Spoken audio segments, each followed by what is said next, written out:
देती हूं major general Vishwambhar Dayal ji आपके पास। एक तो उन तस्वीरों पर भी आप कुछ टिप्पणी कर रहे थे, मैं सुन नहीं पाई थी सर। और भारत के रक्षा निर्यात में उल्लेखनीय वृद्धि भी हुई है। 2013-14 के 686 करोड़ रुपए से बढ़कर 2024-25 में ये 23,622 करोड़ रुपए हो गया है, जो कि 34 गुना वृद्धि दर्शाता है। तो ये भी हमारी ताकत का एक बहुत बड़ा उदाहरण दुनिया के सामने प्रस्तुत करता है।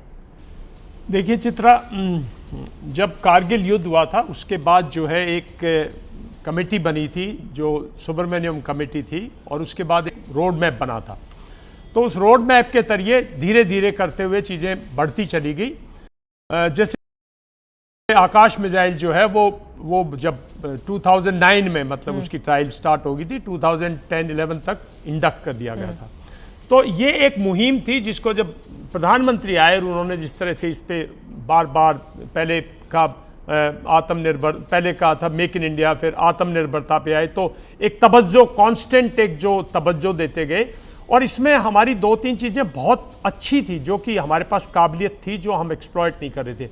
देखिए हमारे पास ऑर्डिनेंस फैक्ट्री बोर्ड में म्यूनिशन इंडिया लिमिटेड एक बहुत बड़ी कंपनी है। मेरे ख्याल में इतनी बड़ी कंपनी रशिया और अमेरिका छोड़ के इतनी बड़ी म्यूनिशन इंडिया कंपनी जितनी किसी की क्षमता नहीं होगी।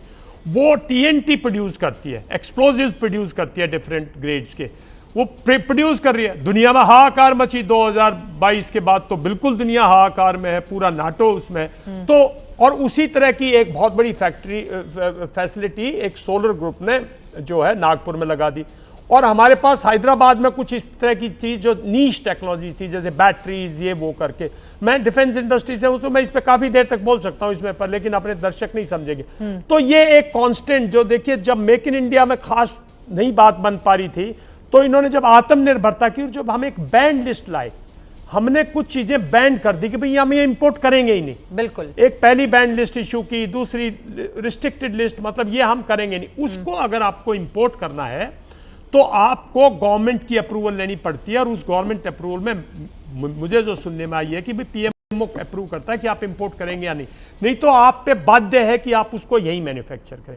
उसके कुछ एडवांटेजेस हैं, कुछ नीश टेक्नोलॉजीज हैं जो कि हमें चाहिए होती हैं। उस नीश टेक्नोलॉजीज को अब अगर मतलब उसके लिए हमारा जो प्राइवेट एंटरप्रेन्योर है वो अब 1-to-1 बात कर रहा है। लेकिन नीश टेक्नोलॉजीज हर एक सरकार जो है ना, जैसे हम जागरूक हैं, अमेरिका में फॉरेन मिलिट्री सेल्स के तहत अमेरिका की तो कोई भी नीश टेक्नोलॉजी बाहर जाने से पहले उनकी पार्लियामेंट उनकी जो पार्लियामेंट अप्रूव करती है। रशिया में तो क्रेमलिन से अप्रूव होता है। मतलब नीश टेक्नोलॉजीज लेने के लिए हमें हमेशा अपनी डेवलपमेंट के साथ साथ दुनिया से लेती पड़ी, बिकॉज ग्लोबल विलेज है। आज एक बात मैं अब कहना चाहता हूं, देखिए रशिया भी जब तक 2022 की लड़ाई नहीं थी, बहुत सी चीजें एवियोनिक्स वगैरह फ्रांस से लेता था, साब से लेता था, जर्मनी से लेता था।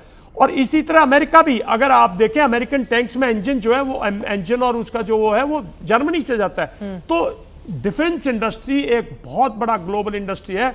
यूक्रेन और रशियंस 2014 में लड़ाई लड़ रहे थे, लेकिन यूक्रेनियन रशियंस के बिजनेसमैन दुनिया को मिलजुल के टेक्नोलॉजी बेचते रहे 2020 तक। तो डिफेंस टेक्नोलॉजी जो है नीश, हमने उसमें बहुत कोशिश की है और उस कोशिश में हम सफल हो रहे हैं अब ये, क्योंकि हमारे जो मेजर प्लेयर्स हैं ना, देखिए डिफेंस इंडस्ट्री ऐसे नहीं ग्रो करती चित्रा, उसके लिए डीप पॉकेट चाहिए। रशिया की डिफेंस इंडस्ट्री स्टेट डेवलप्ड है, अमेरिका की डिफेंस इंडस्ट्री जो है वो भी स्टेट फंडेड है, जब सेकेंड वर्ल्ड वॉर और फर्स्ट वर्ल्ड वॉर की देन है। अगर आप हमारी भी ऑर्डिनेंस फैक्ट्री जाओ, पूरी की पूरी सरकार की देन है, लेकिन उनको हमने एक टाइम पे बिल्कुल डिफंक्ट कर दिया। वो हमारी वीकनेस है। वरना 1971 वॉर में देखिए, मेरे साथ XDG इन्फेंट्री बैठे जो इतने पुराने हमारे बीच में सबसे सीनियर होंगे मेरे ख्याल में, ही विल एग्री कि 1971 वॉर में हमारा जो आर्टिलरी का एम्यूनिशन था वो हमने खुद बनाया। हमारी जो 7.62 SLR का एम्यूनिशन था, पूरा मशीन गन का हमने खुद बनाया। जो 105 mm गन थी उसका एम्यूनिशन यहां बनता था। जो हमारी उस टाइम पे विजन, तो जो हमारे सेंचुरियन टैंक थे, एम्यूनिशन इंडिया में बनता था। आर्टिलरी का bulk of the ammunition India में बनता था, ऑर्डिनेंस फैक्ट्रीज बनाती थी। तो ये कहीं ना कहीं धीरे धीरे जो ऑर्डिनेंस फैक्ट्रीज जो डिफंक्ट हुई, और बाहर जो प्राइवेट है वो कहता है भाई ऑर्डर्स लाओ तो मैं इन्वेस्ट करूंगा पैसा, ऑर्डर्स आने में टाइम लग जाता है। तो बड़ा it's a very cycle which we are trying to break. And मेरा मानना ये है कि अगर हम 10 साल इसी तरह चलते रहे तो फिर हमारा जो है ना डिफेंस इंडस्ट्री उस मुहिम पे आएगा जब हम हवाई जहाज एक्सपोर्ट कर सकेंगे, जब हम टैंक एक्सपोर्ट कर सकेंगे, जब हम बीएमपी एक्सपोर्ट कर सकेंगे, आर्टिलरी गन्स तक, जो कि सिंपलेस्ट सिस्टम है मतलब वॉरफेयर का। ठीक है, ये महत्वपूर्ण बात आपकी ओर से कही गई है। मेजर जनरल एसपी सिन्हा आपको जोड़ना चाह रहे हैं और साथ ही इस सवाल का भी जवाब दे दीजिए। अब दो बातें, अब यहां से चुनौतियां हिंदुस्तान के लिए किस रूप में खड़ी हो रही हैं, और जरा ट्रंप की यू टर्न पर भी बात हो जाए। मैं जल्दी से उनका बयान 10 मई को हम लोग यहीं पर डिबेट कर रहे थे, जब शाम के 5:25 के आसपास बयान आता है, ट्वीट किया जाता है कि भारत पाकिस्तान में युद्ध विराम करवाया। 15 मई तक आते आते वो कहते हैं मैंने मध्यस्थता नहीं की बल्कि समस्या को सुलझाने में मदद की। तो ये ट्रंप का भी इधर उधर ये कुछ समझ में नहीं आ रहा है। सर क्या कहना चाहते हैं अमेरिका के राष्ट्रपति? मैं क्रिटिसाइज नहीं कर रहा हूं, बट मुझे आपको मिस्टर ट्रंप का जो है सोच, व्यक्तित्व समझने की जरूरत है। उनकी दृष्टि लगी हुई है कि नोबेल पीस प्राइज मिल जाए और वो क्लेम करेंगे कि पाकिस्तान हिंदुस्तान की शांति उन्होंने करवाई तो हमको पीस प्राइज दे दो। पहली बात। दूसरी बात है कि वो अपना स्टैंड शिफ्ट करते रहते हैं, इससे विश्वसनीयता घटती है।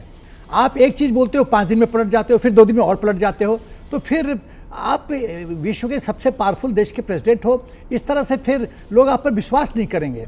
आप कैसे? तीसरी बात, आप अमेरिका फर्स्ट बात करते हो और अभी एक जो नोन आतंकी है उसके साथ आप हाथ मिलाते हो और कहते हो कि बहुत हैंडसम लग रहा था। बिल्कुल। तो ये आपको स्टैंड क्लियर करना है, आप आतंकवाद के खिलाफ हो या नहीं हो। और ये आतंकवाद के खिलाफ हो तो उससे हाथ मिला के उसको कैसे बोलो कि बहुत हैंडसम आदमी है वगैरह वगैरह, फिर उसके जफ्फी पा रहे हो, मतलब ये दिस इज नॉट ऑन। तीसरी बात मैं कहना चाहता हूँ, मेरी अपनी सोच है, जो आपने आत्मनिर्भरता के बारे में जनरल बिशंबर दयाल ने कहा और आप भी कह रही थी, मैं ऑर्डिनेंस का हूँ। DIB डिफेंस इंडस्ट्री बेस हमको बनाना पड़ेगा, बहुत सॉलिड करना पड़ेगा। ऑर्डिनेंस फैक्ट्री है, DRDO वगैरह है, लेकिन DIB जिसमें सेना और प्राइवेट सेक्टर पार्टनरशिप हो। पार्टनरशिप अभी बहुत अच्छा काम कर रही है, टाटा महिंद्रा, बहुत लोग अच्छा काम कर रहे हैं, बट उसका बेस बढ़ाना पड़ेगा, DIB बढ़ाना पड़ेगा, उसमें R&D के लिए सरकारी फंडिंग होने की जरूरत है ताकि हम हाईटेक मतलब अभी जो हो रहा है वो नाकाफी है। नहीं, और यही हमारे लिए बड़ी चुनौती है। एक सेकंड, AK-203 कर दिया ना सर आप, मतलब मैं जैसे AK-203 है जो हमने अभी नई राइफल बना रहे हैं, जो अमेठी के पास जो नई राइफल बना रहे हैं, वो हमने जो आप मॉडल बात करें उसी की बात करें। उसमें क्या है कि उसका CEO जो है आज भी सर्विंग जनरल है इन्फेंट्री का, मतलब ही इज ए सर्विंग मेजर, अब तो आर्टिलरी से गए बिकॉज उनका तजुर्बा ज्यादा था, सर्विंग मेजर जनरल और उनकी टीम है। तो ये एक बहुत अच्छा नया, और जैसे ब्रह्मोस है, ठीक है, मतलब ब्रह्मोस में हम सर्विंग ना सही, लेकिन ब्रह्मोस भी तो हमने एक मॉडल के तौर पे लाए हैं। बिल्कुल। तो ये चीजें हैं, ये और अब तो दुनिया भर में ब्रह्मोस की डिमांड भी बढ़ी है। 10 सेकंड चाहिए। देखो, प्रगति जो है ना वो गतिशील है, वो एक जगह ठहरती नहीं है। आज हम यहाँ हैं, कल हम आगे बढ़ना चाहते हैं, लेकिन मैं सुझाव दे रहा हूँ कि गतिशील कैसे होना है। जब तक आप हाई टेक्नोलॉजी में R&D नहीं कीजिएगा, प्राइवेट सेक्टर घबराती है कि हम पैसा डाले करोड़ों और कुछ इतना का ऑर्डर नहीं मिला और सरकार ने एक्सेप्ट नहीं किया, सेना ने एक्सेप्ट नहीं किया, मेरा तो पैसा डूब गया। तो इस तरह का कुछ एश्योरेंस चाहिए। हमारे साइंटिस्ट अमेरिका में आ जाके कमाल कर रहे हैं, यहाँ क्यों नहीं हम हाई कर सकते हैं, लेकिन वही पैसे रोकड़े का सवाल है, रोकड़ा सरकार को खर्चा करना पड़ेगा।